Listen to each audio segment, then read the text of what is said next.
Salut les gars, du coup aujourd'hui on se retrouve dans une nouvelle vidéo. Comme vous avez pu le voir dans le titre, je vais vous parler des 10 choses plus ou moins, parce que je crois qu'il y en a un peu plus, que j'ai appris en 2023. Et voilà, tout simplement. Et on se retrouve dans un nouveau décor, parce que j'avais pas envie d'être par terre ni assise à mon bureau, sachant que c'est un peu le bazar.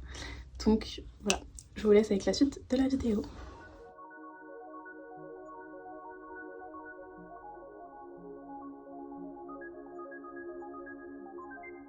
Du coup, on va commencer par la première chose que j'ai appris en 2023.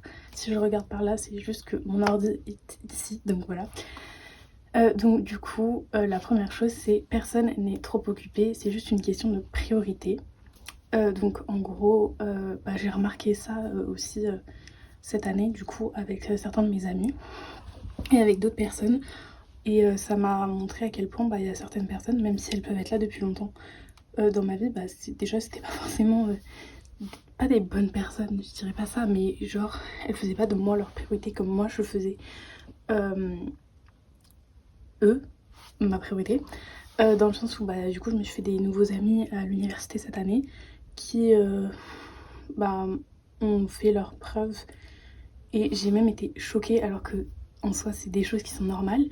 Et du coup, par rapport à des anciens amis qui prenaient même pas le temps de me voir ou de me répondre à certains messages alors que ça fait des mois qu'on s'est pas vu, c'est là où en fait, oui, c'est vraiment une question de priorité et juste ils te mettent pas en priorité par rapport à certaines personnes qui, du coup, te mettront en priorité tout simplement. Et voilà, cette phrase elle est totalement vraie parce que même si par exemple, imaginons quelqu'un a des devoirs à faire, ça peut. Enfin, tu peux bien te libérer 10-20 minutes pour voir ton ou ta meilleure amie tout simplement. Donc voilà ce que j'ai appris cette année. Deuxième phrase, en fait c'est des phrases un peu bateau entre guillemets, mais qui s'avèrent vraies dans certains cas tout simplement. Du coup j'ai noté la distance fait mal et ça éloigne. Alors pas dans tous les cas, ça éloigne je dirais, parce qu'il y a du coup je prends mon cas comme exemple, je suis loin de mes amis depuis 1 an et demi maintenant, dû à mon déménagement en Angleterre simplement. Et du coup, il s'avère que c'est vrai que la distance, ça fait mal dans tous les cas parce que tu vois plus les gens que tu as vus, que tu voyais très, très souvent ou quoi. Du coup, tu as moins de liens avec eux, tu partages moins de trucs, donc forcément que ça fait mal et que tu te sens, toi, éloigné parce que, par exemple, je vois la plupart de mes amis à Paris qui se voient, qui font des fêtes et tout, et toi tu te dis moi je partage plus tout ça. Du coup ça blesse tout simplement. Je pense pas qu'il y ait besoin de dire plus là-dessus. La phrase se suffit à elle-même et l'exemple aussi. La troisième phrase, ça sera: les vrais amis se comptent seulement sur les doigts d'une main. Tout simplement parce qu'avant, à une époque, c'est vrai que j'ai eu plein d'amis. J'avais un bon groupe d'amis, puis il s'est dissipé au fur et à mesure des années parce que on s'entendait plus, ou qu'il y a eu des disputes, ou que d'autres gens ont fait que. Enfin voilà, je vais pas raconter des histoires ni citer des personnes tout simplement, mais il s'avère que j'avais beaucoup d'amis à un moment, tout simplement, voilà, comme sûrement des personnes, mais qu'au final, au fur et à mesure des années, on se rend compte des vraies personnes qui sont là, des personnes qui parlent pas dans ton dos, des personnes qui sont vraiment tes amis, qui sont là pour toi et qui sont pas là par exemple pour par intérêt ou je ne sais quoi. Et du coup c'est vrai qu'aujourd'hui je me retrouve avec, on va dire, allez, 3-4 vrais amis à qui je parle souvent. Et voilà, alors que les autres, du coup c'est... Après chacun son mode de fonctionnement dans l'amitié. Il y en a qui peuvent se voir très peu souvent et être toujours autant amis. Il y en a qui peuvent le contraire. Il y en a, faut vraiment se parler tout le temps. Donc voilà. Mais moi j'ai mon petit groupe d'amis maintenant et ça me suffit amplement parce que je sais qu'ils en valent la peine. Ensuite, quatrième chose que j'ai appris, la communication ça ne suffit pas, c'est la compréhension qui est la clé. Alors ça, je pense que c'est une phrase très importante. Pourquoi? Parce que la communication, oui, alors c'est déjà une chose primordiale, que ce soit dans toute relation humaine en fait, amoureuse, amicale. Et j'en passe. Mais c'est vrai que la compréhension, bah en fait si on écoute la personne, on communique justement, mais qu'on ne comprend pas, après c'est pas à la portée de tout le monde de comprendre, de se mettre à la place et tout, mais c'est vrai que si on ne comprend pas, bah ça va être compliqué pour régler le problème tout simplement, et que ce soit dans toute relation bien évidemment. Du coup c'est vrai que bah, la compréhension ça reste bah, la clé quoi, la communication c'est déjà une bonne étape, mais il faut arriver à la compréhension pour pouvoir comprendre la personne et l'aider. Seulement si on écoute, bah on peut écouter n'importe qui, mais si on comprend pas, bon bah ça va pas résoudre la chose tout simplement. Donc voilà. Cinquième chose, être soi-même c'est la meilleure chose. Oui, parce que bah, jouer un rôle ou ouais, essayer de se donner des airs ou d'être quelqu'un d'autre tout simplement, de pas être vrai avec les autres ou quoi, bah ça sert à rien parce que de toute façon jouer un rôle ça doit être épuisant à la longue. Les gens ne vous aiment pas pour ce que vous êtes du coup, mais que pour ce pourquoi vous, enfin ce que vous reflétez, sauf que c'est pas vous. Du coup après quand vous allez être plus naturel et être plus vous, bah les gens ils vont être déçus ou ils vont dire que vous avez changé de caractère alors que juste vous êtes vous-même cette fois-ci, alors que bah avant vous jouez un rôle, sauf que du coup ça peut déplaire aux personnes, donc en vrai ça sert à rien, juste être soi-même depuis le début, et si les gens n'aiment pas c'est tant pis pour eux, ça dégage, et au moins vous êtes vous-même et vous avez rien à vous reprocher tout simplement. Donc voilà, je pense que c'est très important d'être soi-même et de pas essayer d'être mieux ou de changer tout simplement. La sixième je crois, elle ressemble un peu à la première je crois, mais il ne faut pas courir après les autres, tout simplement parce que bah si les autres ils viennent pas à vous, c'est que tout simplement ils vous considèrent pas. Je peux prendre un exemple, par exemple si vous n'êtes pas invité à une fête ou je sais pas, un apéro entre amis, ou à boire un verre entre amis, un anniversaire ou quoi, n'y allez pas ou ne forcez pas pour demander à être invité. Genre j'ai entendu qu'il y avait cet anniversaire, est-ce que je peux venir ou quoi? Si les gens ne vous ont pas invité, c'est qu'ils ne veulent pas de vous tout simplement, donc ça sert à rien de courir après eux, au moins ça vous montre la vraie face des autres tout simplement.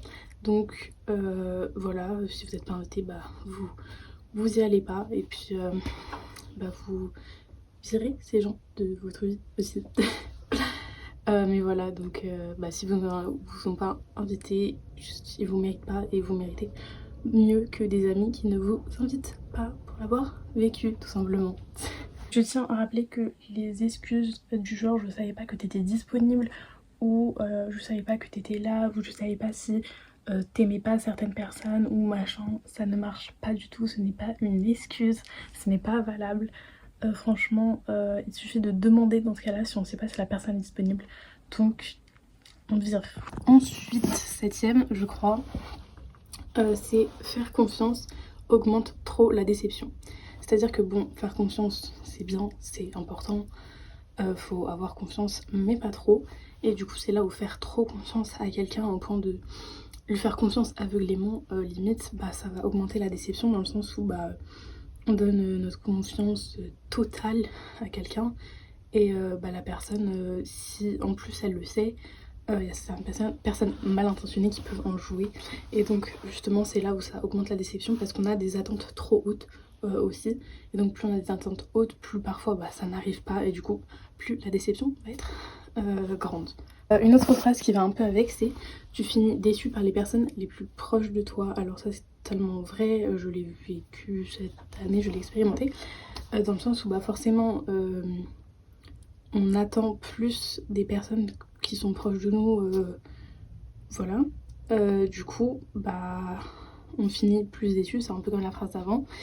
Et c'est vrai que bah forcément les personnes qui sont pas proches de nous, on n'en attend pas grand chose d'eux, donc on va pas être déçu par eux, mais c'est vrai que du coup bah en plus les personnes proches de nous, elles nous connaissent, elles savent des choses sur nous, et donc elles peuvent nous décevoir sur certaines choses personnelles ou quoi. Après, une phrase qu'on entend partout, c'est bien d'être seule, en tout cas mieux que d'être mal accompagnée. Franchement en vrai cette phrase elle est totalement vraie, et je pense que tu la comprends, on la comprend de plus en plus, plus on grandit, plus on vieillit. Tout simplement parce que au fil des ans, comme j'en ai parlé dans les autres phrases, on a de moins en moins d'amis, en tout cas pour certaines personnes, ou de personnes proches, parce que tu as des déceptions, des embrouilles, des bref. Et du coup, tu te rends compte que être seule, ta vie est beaucoup plus paisible, il n'y a pas de problème. Enfin, c'est toi-même et c'est tout. T'as pas à gérer un problème avec une amie ou quoi. Et c'est mieux que d'être mal accompagné, tout simplement parce que si on a des mauvais amis, ça crée des problèmes. Et enfin, ça embrouille le cerveau plus qu'autre chose pour rien, alors que quand on est seul, on est beaucoup plus paisible. Et puis voilà, on peut se focus sur soi-même, prendre du temps pour soi et pas pour les autres qui ne méritent pas forcément. Je sais plus à combien de choses on est, mais tout est éphémère, alors il faut en profiter, effectivement. Plus je grandis, plus je me rends compte que le temps passe extrêmement vite. C'est terriblement angoissant. On arrive, enfin, pas on arrive, on est dans l'année de mes 20 ans. Dans 5 mois, j'ai 20 ans, je ne veux pas. Bref, ce n'est pas le sujet. Mais du coup, tout est éphémère. Vraiment, le moment présent, c'est celui-là. Et le moment là, je vais pas le revivre à un autre moment. Donc, vraiment, faut en profiter, faut maximiser, faut tout quoi. Enfin, en soi, on n'a pas le temps de perdre notre temps. Parce que si par exemple on reste même 10 minutes à allonger dans le lit, on aura perdu ces 10 minutes. Alors après, il faut pas se dire que parce que j'ai passé 10 minutes dans mon lit, c'est mal. Non. Mais les moments quand vous êtes en train de profiter ou quoi, vaut mieux penser positif. Faut pas. Faut en profiter tout simplement parce que après ça sera plus là et que vous passerez un autre moment et que le temps passe vite. Les semaines s'enchaînent, les mois, les années, etc. aussi. Donc ça va très vite. Donc voilà, autant profiter de la vie et du temps qu'on a au lieu de penser négatif ou quoi que ce soit d'autre. Après, dernière phrase, je sais pas combien j'en vous en médite, mais voilà. Ce qui doit être sera, ou ce qui a été devait être, tout simplement. En gros, c'est un peu. En soi, c'est la définition du destin. Moi, je pense que, en vrai, je sais pas trop de quel côté je me situe. Plus du destin ou plus du hasard. Soit tout était destiné à arriver, soit ça arrive par hasard tout simplement. Mais je pense quand même qu'on est destiné à rencontrer certaines personnes. Et je crois en la phrase aussi que il y a des personnes quand on rencontre une personne, soit cette personne va nous changer, soit c'est nous qui allons la changer, tout simplement. Et du coup, oui, donc ce qui doit être sera, et ce qui a été devait être, tout simplement. Pour moi, c'est totalement vrai. Et au moins, de toute façon, ce qui a été, ça nous fait grandir. Ça fait la personne qu'on est et il n'y a pas à regretter ce qui s'est passé parce que ça devait se passer comme ça et pas autrement, tout simplement. Et c'est mieux pour nous. Par exemple, imaginons une chose qui nous arrivait négativement, par exemple une rupture avec quelqu'un. Si ça a été comme ça, c'est parce que ça devait l'être et que peut-être il y a le destin a décidé que ça serait comme ça parce que c'est mieux en fait pour nous, tout simplement, et qu'il y a des choses que peut-être on ne savait pas et qu'on devrait et qu'on ne doit pas savoir juste pour notre bien, c'est pour pour nous protéger tout simplement. Donc voilà, moi j'y crois. Et puis voilà, chacun pense ce qu'il veut après là-dessus, mais voilà. N'hésitez pas à me dire en commentaire si vous êtes plus team destin ou team hasard, tout simplement. On a terminé pour cette vidéo. J'espère que vous avez apprécié. Si vous avez d'autres choses à dire que vous avez appris par exemple en 2023 ou des petites phrases comme ça, n'hésitez pas à les mettre en commentaire, j'y répondrai. Et n'hésitez pas à liker, commenter, partager et vous abonner à la chaîne.